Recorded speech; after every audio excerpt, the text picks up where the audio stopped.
Hello everyone, thanks for joining us. Those who don't know, I'm Kim and I am chair of PCP. Tonight we're just having a quick meeting. Well, it's not a quick meeting, it's a quick presentation it is, guys, on the RSE in Wales, and around the UK and what our concerns are. So it's not an in-depth presentation or anything like that. It's simply, can you mute me below? It's not an in-depth presentation, it's just a summary, and this is what we want people learning. So we can do presentations off the back of this on individual topics. You will see anyway that is pretty much a summary. There's hardly anything in there on the massive concerns. But it's just really a highlight of what's going on in Wales and around the UK and what our concerns are. So let's get started, shall we? Okay guys, so here we go. Like I said, this is just a short presentation on the RSE in Wales. We'll be looking at certain aspects of it. We're going to look at the legislation. We'll discuss briefly relationship and sexuality education. Then we'll discuss comprehensive sexuality education, because that's what this actually is. Then we'll have a little look at the lesson content, what we've seen around the UK so far.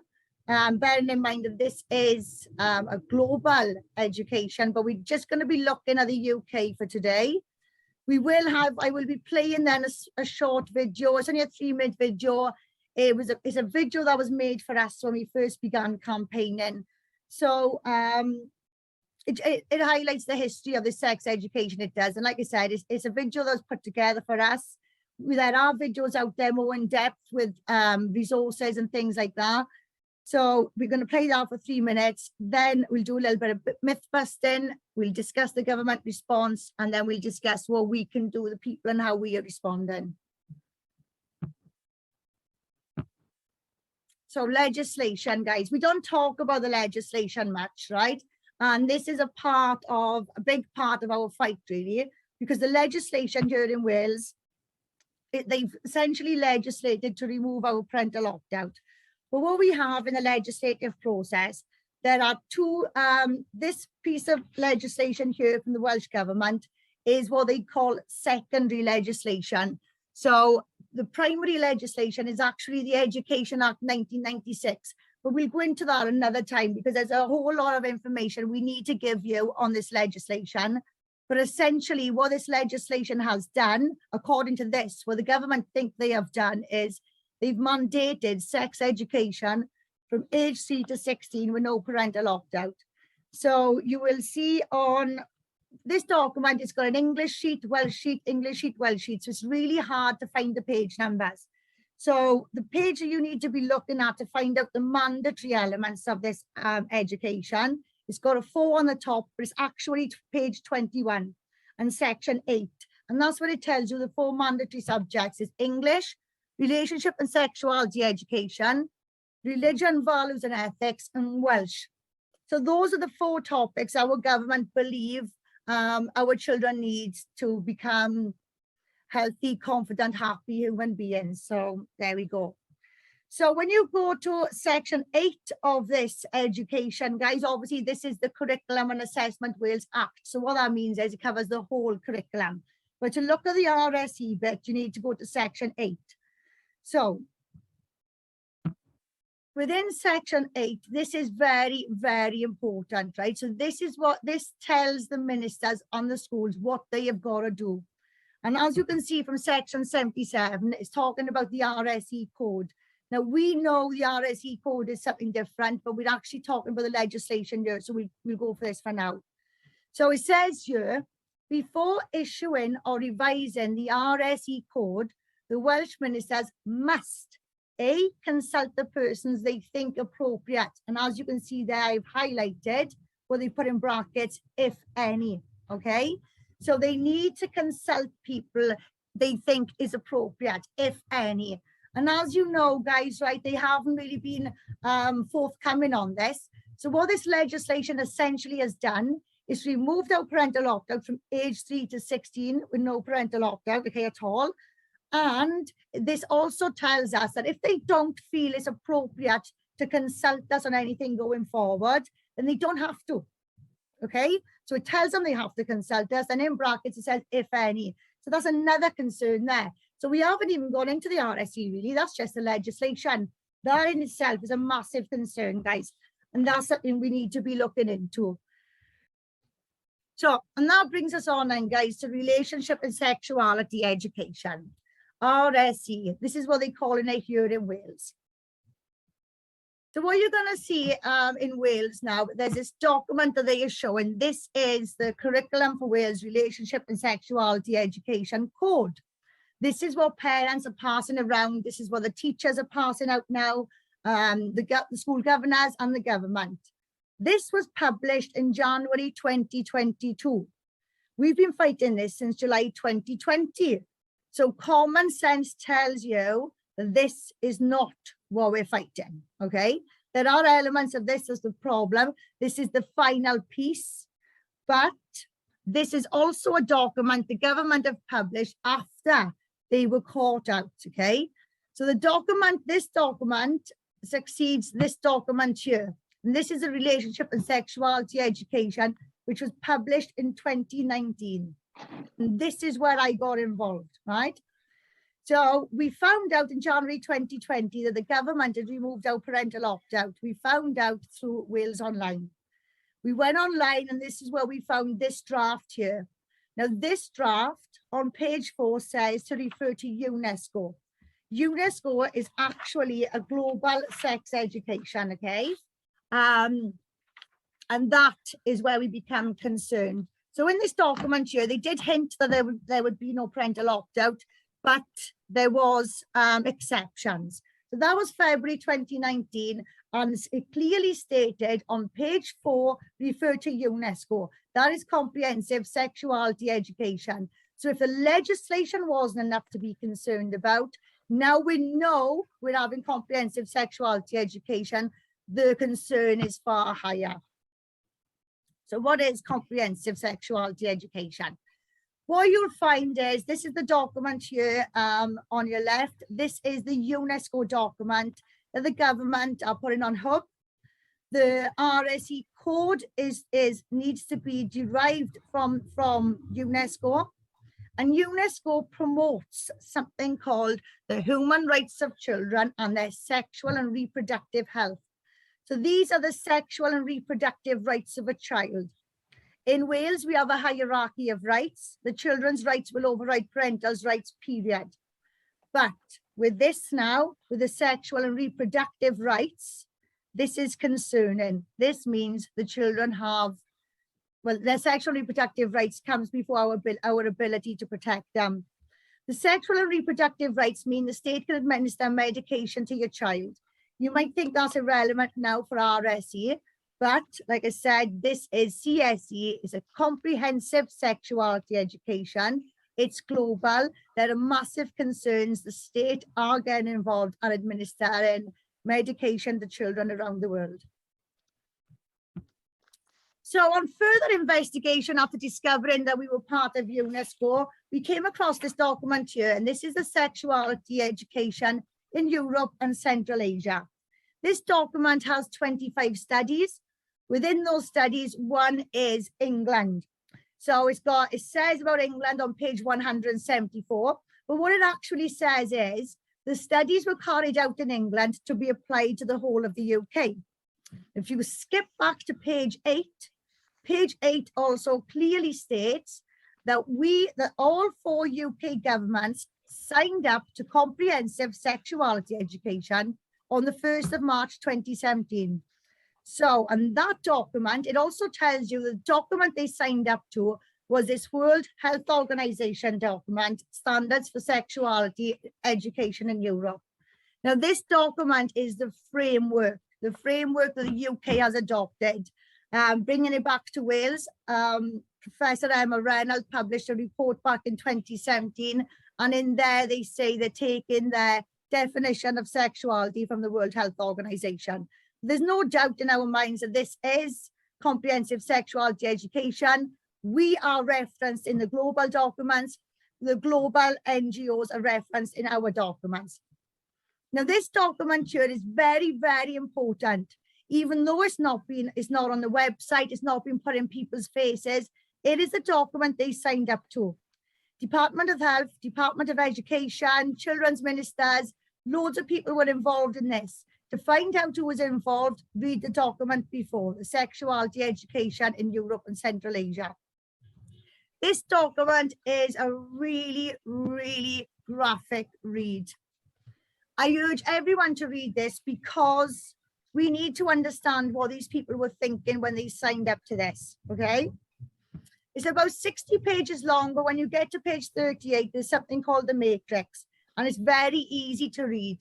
As you can see in the corner there, it's got the age, then it's got the sections, you've got the subtitles, information fed into the child, skills the child will acquire from that information, and then attitudes the child develops from that. So we're told a lot that this is about meaningful relationships and sexuality, and children should not be prevented from learning about sexuality. So this is rather confusing, because when we look at these documents, and considering now that this is brought in for those reasons, you can imagine those ministers and those professionals sat around a table there, all representing different sexualities and everything else.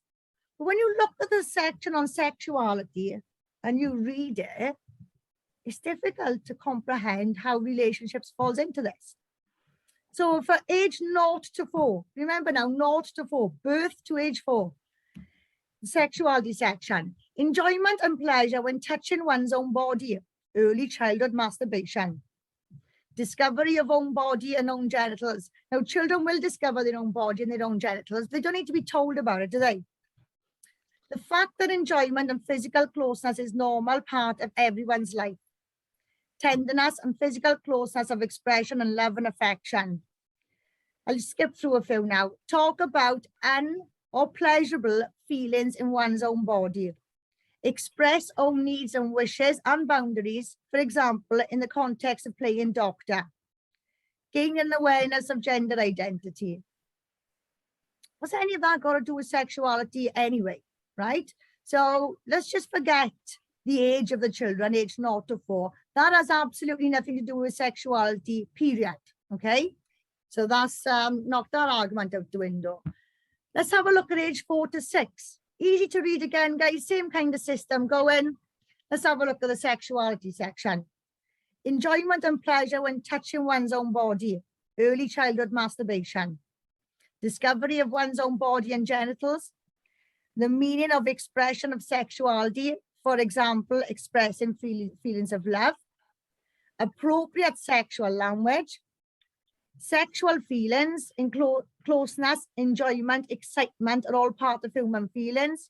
Talk about sexual matters, consolidate their gender identity, and use sexual language in a non-offensive way. Again, that's age 4 to 6, right? 4 to 6. Go a little bit further, age 6 to 9. Love, being in love, tenderness, sex in the media, including the internet. Enjoyment and pleasure when touching one's own body. Appropriate sexual language. Accept, own and others' need for privacy. Deal with sex in the media. Use sexual language in a non-offensive way. An understanding of acceptable sex. Mutually consensual, voluntary, equal, age appropriate, context appropriate, and self-respecting. That's age 6 to 9. Age 9 to 12. First sexual experience. Gender orientation, sexual behavior of young people, love, being in love, pleasure, masturbation, orgasm. Difference between gender identity and biological sex. Communication and understanding different sexual feelings and talk about sexuality in an appropriate way. Make conscious decisions to have sexual experiences or not. Refuse unwanted sexual experiences, differentiate between sexuality in real life and sexuality in the media. And then, again, acceptance, respect, and understanding of diversity in sexuality and sexual orientation.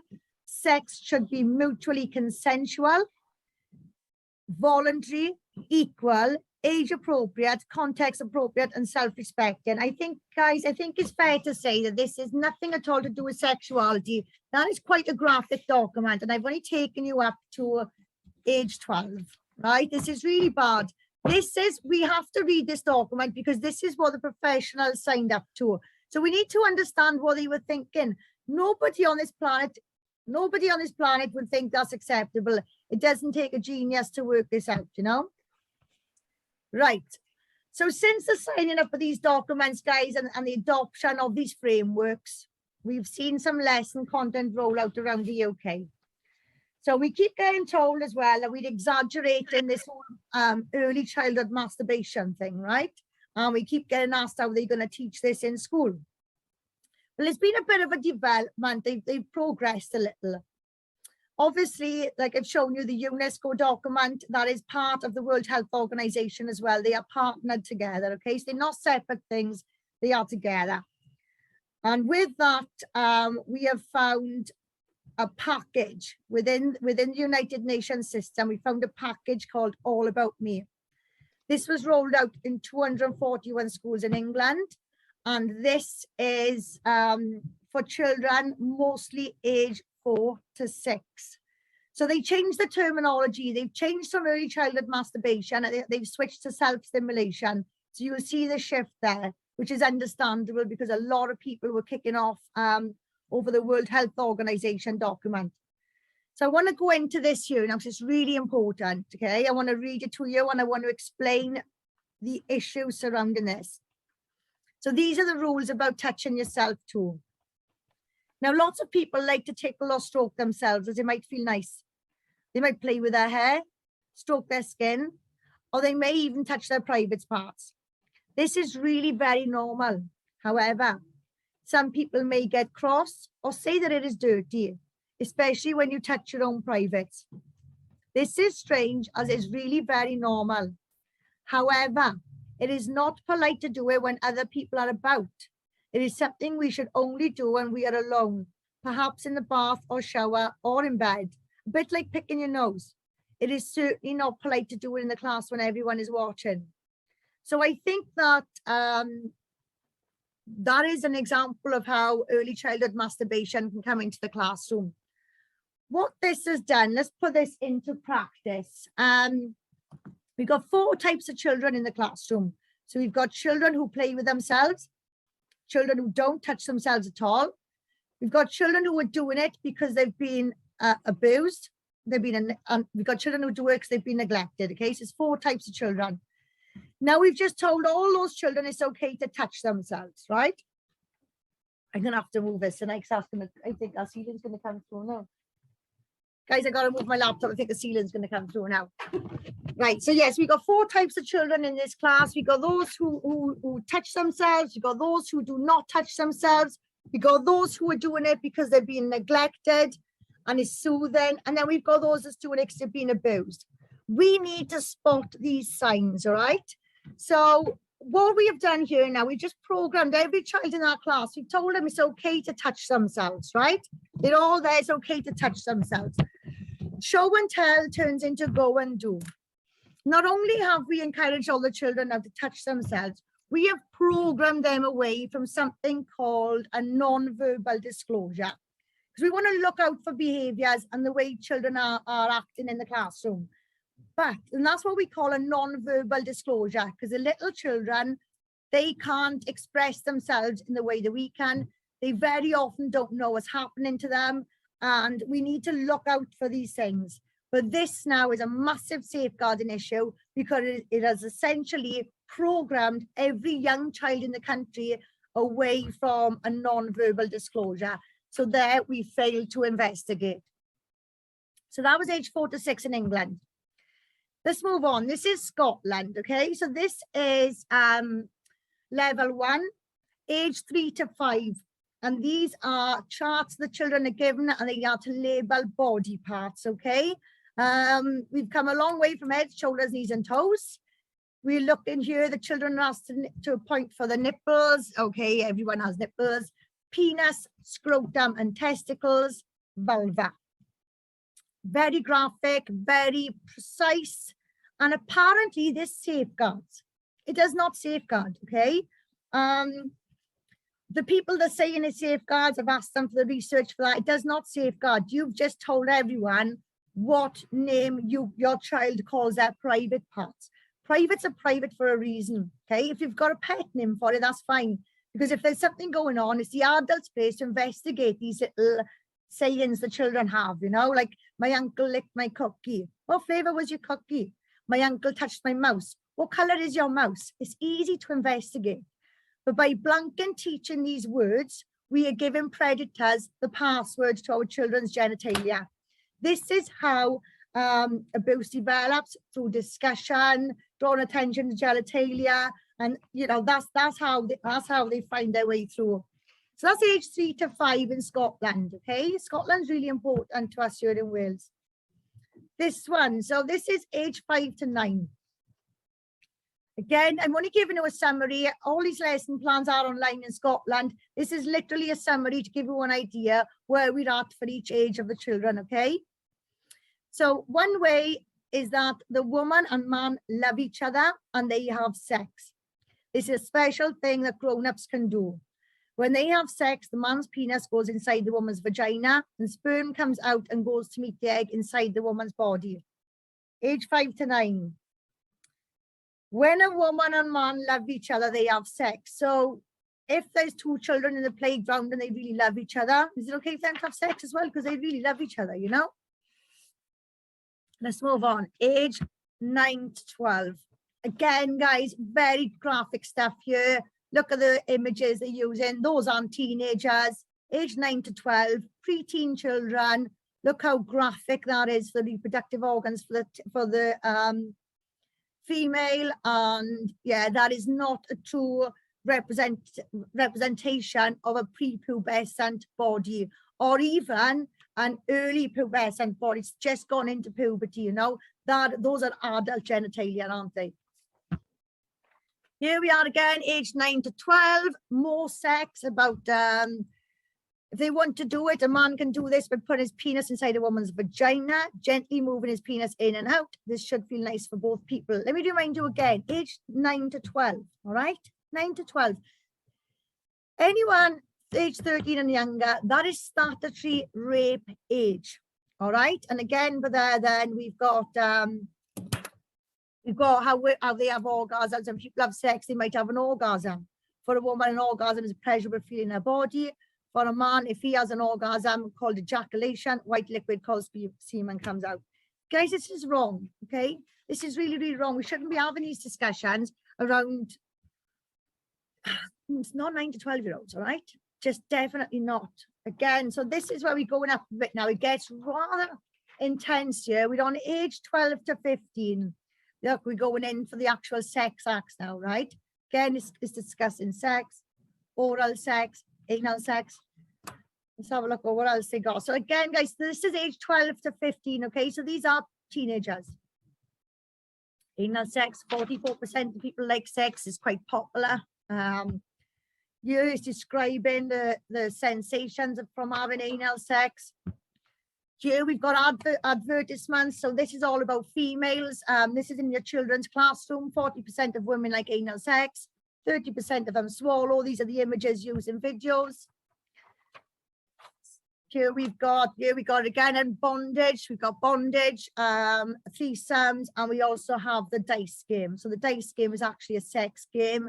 You can purchase this yourself from Ann Summers. You just won't have the government logo on it.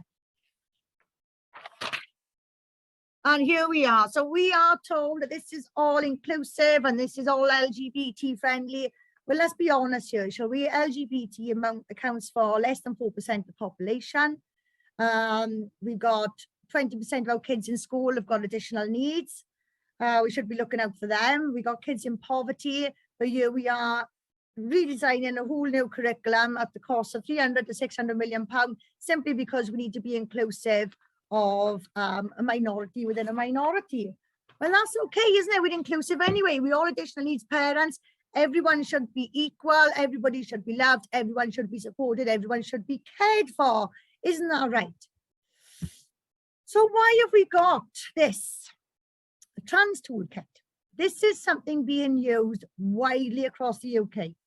So they've updated it now, so you'll find one with a new cover on. Right, they got a new cover on it. I think this one is from 2019, I think. So What this does, guys, this is the trans toolkit, and a section in here is called confidentiality and information sharing. So for this particular document, it's section 7.3. For the other ones, it's going to be in different parts. What this does is this tells the teachers to keep your children's gender choices away from you.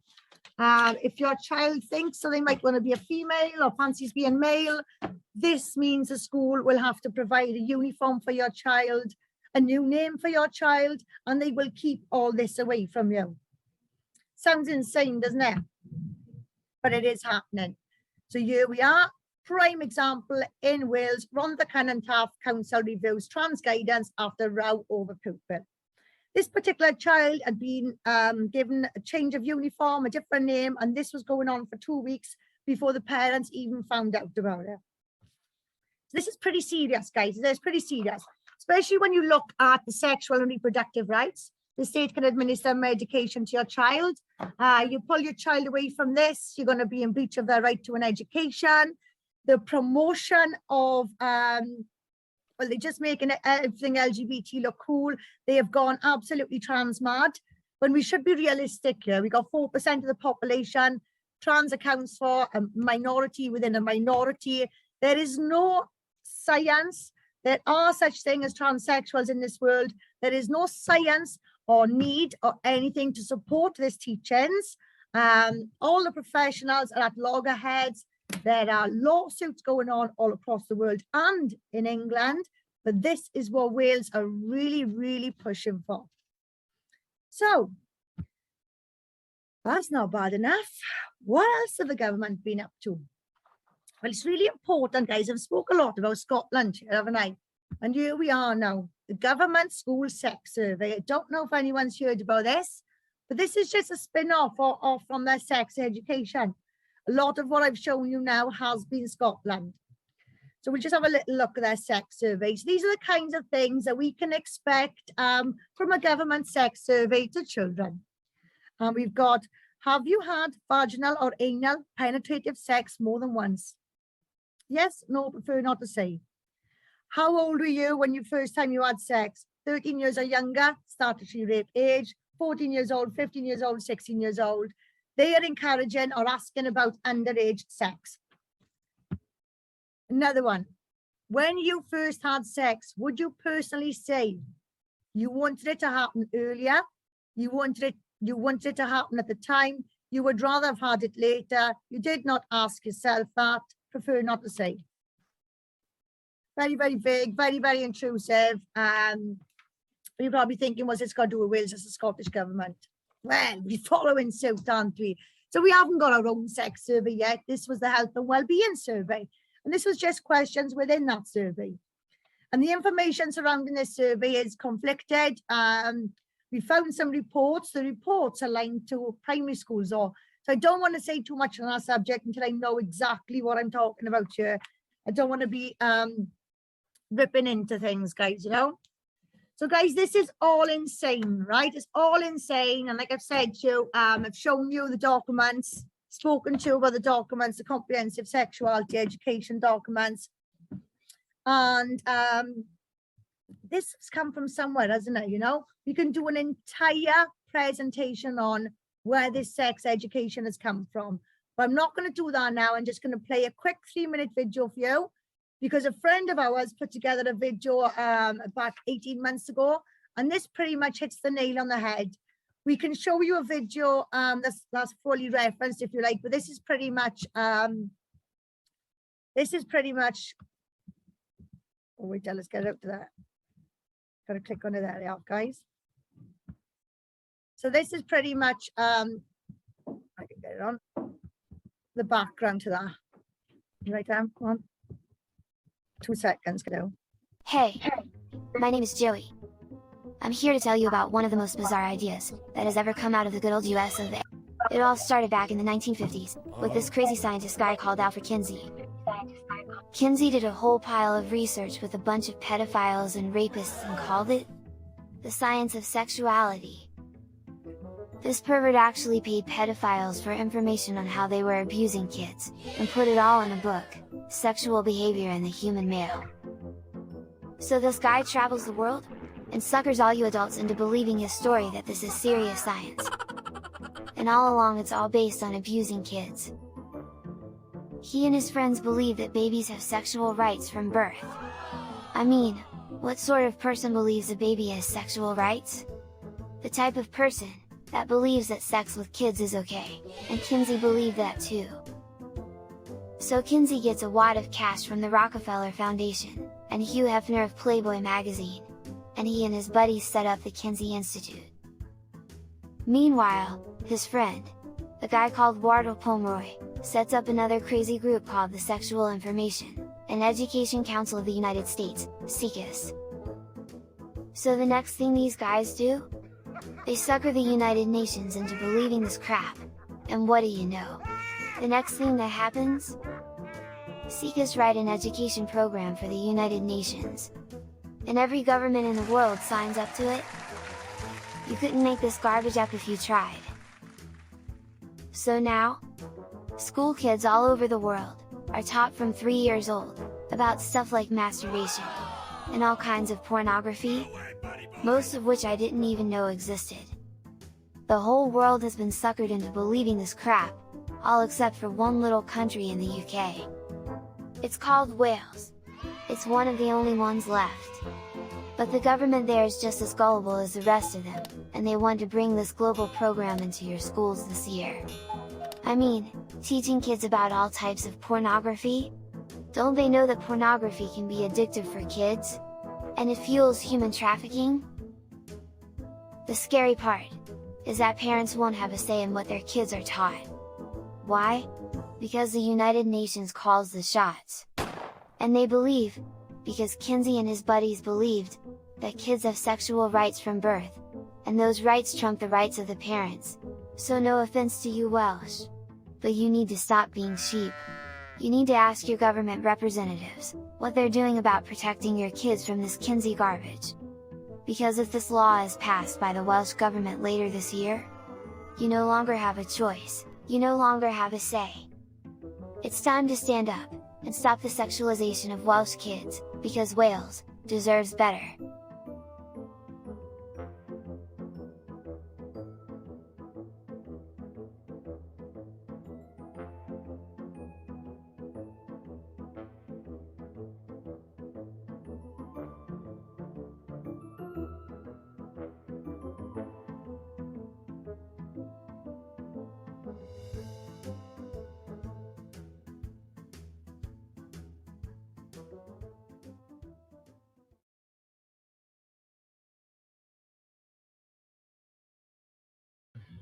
So that video was put together for us. Here's someone doesn't take Oh, wait there, sorry guys.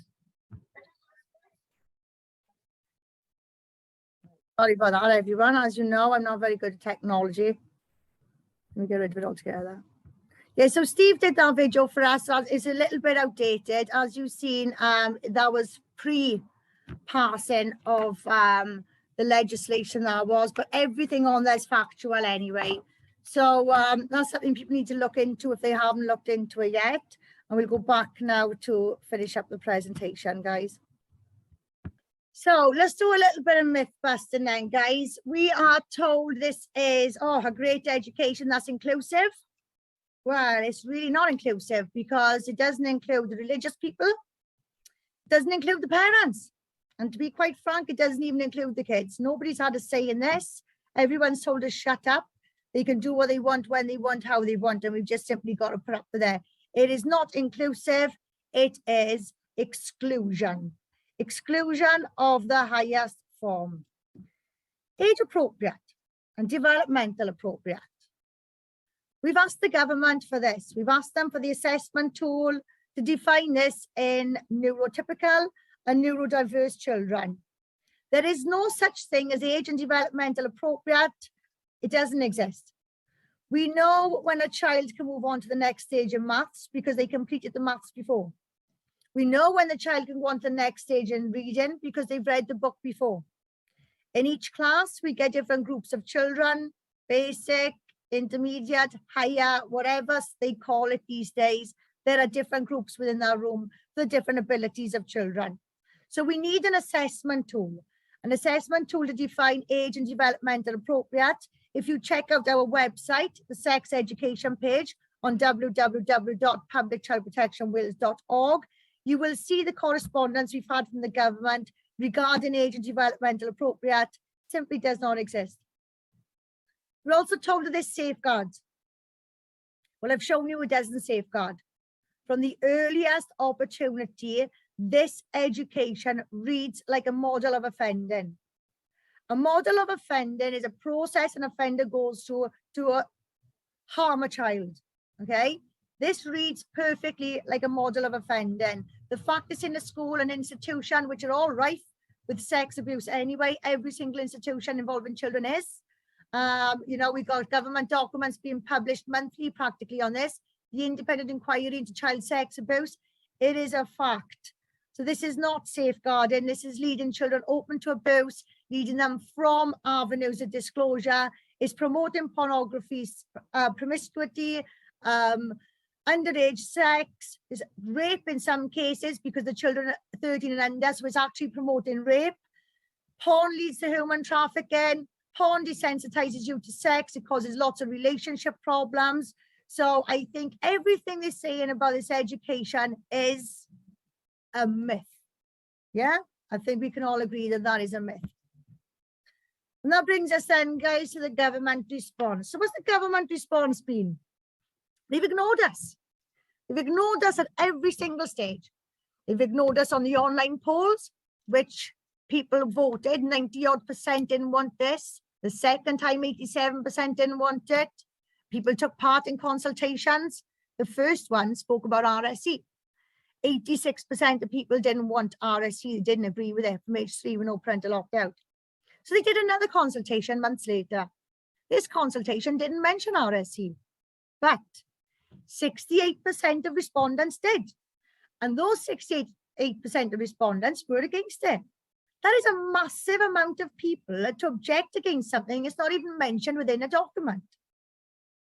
Kirsty Williams was the education minister at the time when we tried to deal with this, we tried to prevent it. It took Kirsty Williams 18 months to respond to us, 18 months after we filed a petition to the Petitions Committee, after we submitted our evidence to the Petitions Committee, after we submitted lots of freedom of information requests. She finally wrote to us. I think it was a couple of days before they passed it in the Senate. I think she wrote to us the 5th of March, they passed it on the 9th of March. That's the government response. So what's the people's response? Like I said, we've tried everything we can. We are taking them to court. That is our statement. That is our statement of order there. We have been granted a judicial review. This is a massive step for us. It hasn't come easy and it's not going to be easy. I do believe the judge was fair in his conclusion in awarding this judicial review, but it shouldn't take this. It shouldn't take a judicial review. What this means for us is we have to find £100,000. £100,000 to get some answers in a court of law against the deceit and betrayal of our government.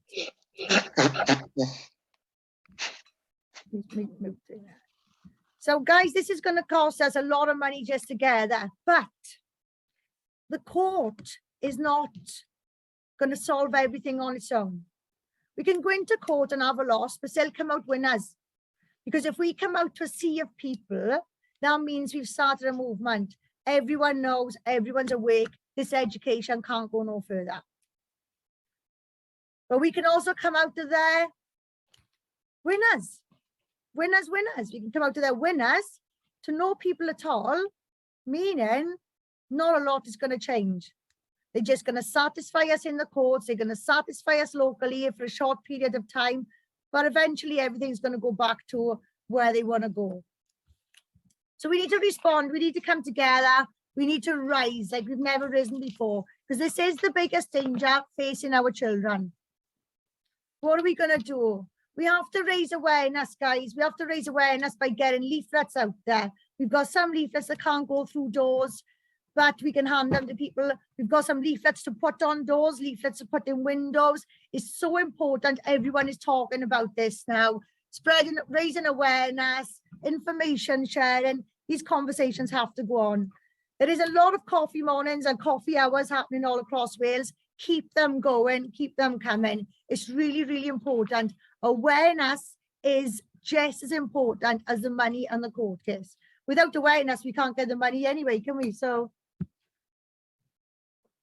and of course, as mentioned, guys, we need money and we need to fundraise. We're not going to fundraise, right? Fundraising is for everyone. Fundraising, everybody fundraises, right? Everybody's fundraising all the time. We're going to fundraise. And the reason why we're going to fundraise is because it's going to give us amazing energy. It's going to give us amazing energy. Our events are going to become infectious and people are going to want to follow us everywhere. This has to be fundraising. We have to lift everyone's spirits. We have to lift the energy. We have to put a great spin on this now, guys. And we need to do it through fun. Okay, that's how we get our money. That's how we get our movement. That's how we win against them in the Senate. Okay, a line has been crossed. We have to put in a lot of work to undo the damage that's coming, and the damage is already taking place across the UK. But we can do this. We can absolutely do it. We tried to prevent it. I'm very, very sorry. It didn't work. We did everything we could. We did everything right. But I'm sorry, we're at this place now. So we are all in the same boat completely now. The whole of the UK, this is no longer a preventative fight for Wales. This is now a UK damage limitation fight. Because every single day our children are being subjected to this. Every single day we get in testimonies in Wales now. They are rolling this out. The deadline is September 2022. That's the deadline, which means it's already got to be bouncing. They can't go into school in September and start a new curriculum. Okay, the curriculum's already got to be there and going and flowing. And it's really important we keep an eye on what's going on. And we can only do that if we get in touch with people that's involved in the schools. Parents constantly get on their case, find out what it is your children are learning. Okay, because we have to be the private investigators on this now. We have to. Guys, it's up to us. Everything is up to us, right? All eyes are on Wales. We've got a tough job ahead of us, but if we all come together, we can move mountains with toothpicks. Simple as that. We will move mountains for toothpicks with the kids, and that's a saying given to me by a lovely, lovely gentleman, and obviously his daughter, Kath. So we're going to move mountains with toothpicks, guys. It's not a case of it's going to be hard, it's going to be this, it's going to be whatever. We are doing it, all right? We don't care what it's going to take. No problems, just solutions. And the reason, how we're going to get through this, we have to fundraise. By fundraising, okay, we're lifting our spirits so high that the blows and the downs don't feel so hard, okay? So keep ourselves up as high and as excited and as confident as we can. So when we do get those little blows, it's only a little nudge. That's all, that's all we can take going forward. But I have absolutely no doubt in my mind that Wales will be the place to do this, simply because I am not leaving a country for our children to grow up around comprehensive sexuality education. And that's a fact. That's just a personal thing of mine. I know everyone on the team feels the same way. And I hope the rest of the country does, really. So, right, so anyone watching this, if you want to get in touch, we need as much help and support as we can get, guys. We need to raise £100,000. We need to raise the roof on awareness.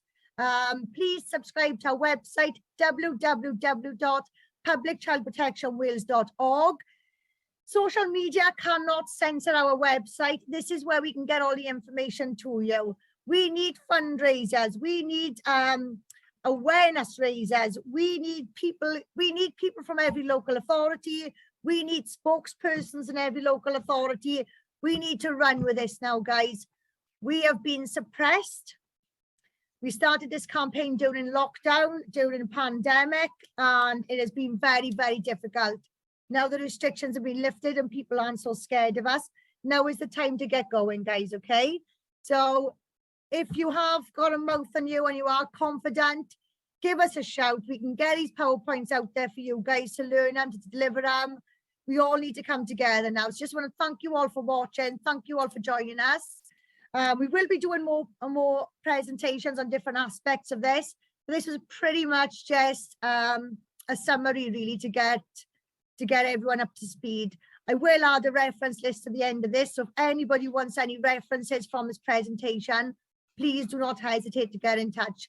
You can contact us through any of our social media platforms, Facebook, Twitter, Instagram, Getter, or you can contact us directly through the website, or you can email us admin@publicchildprotectionwales.org.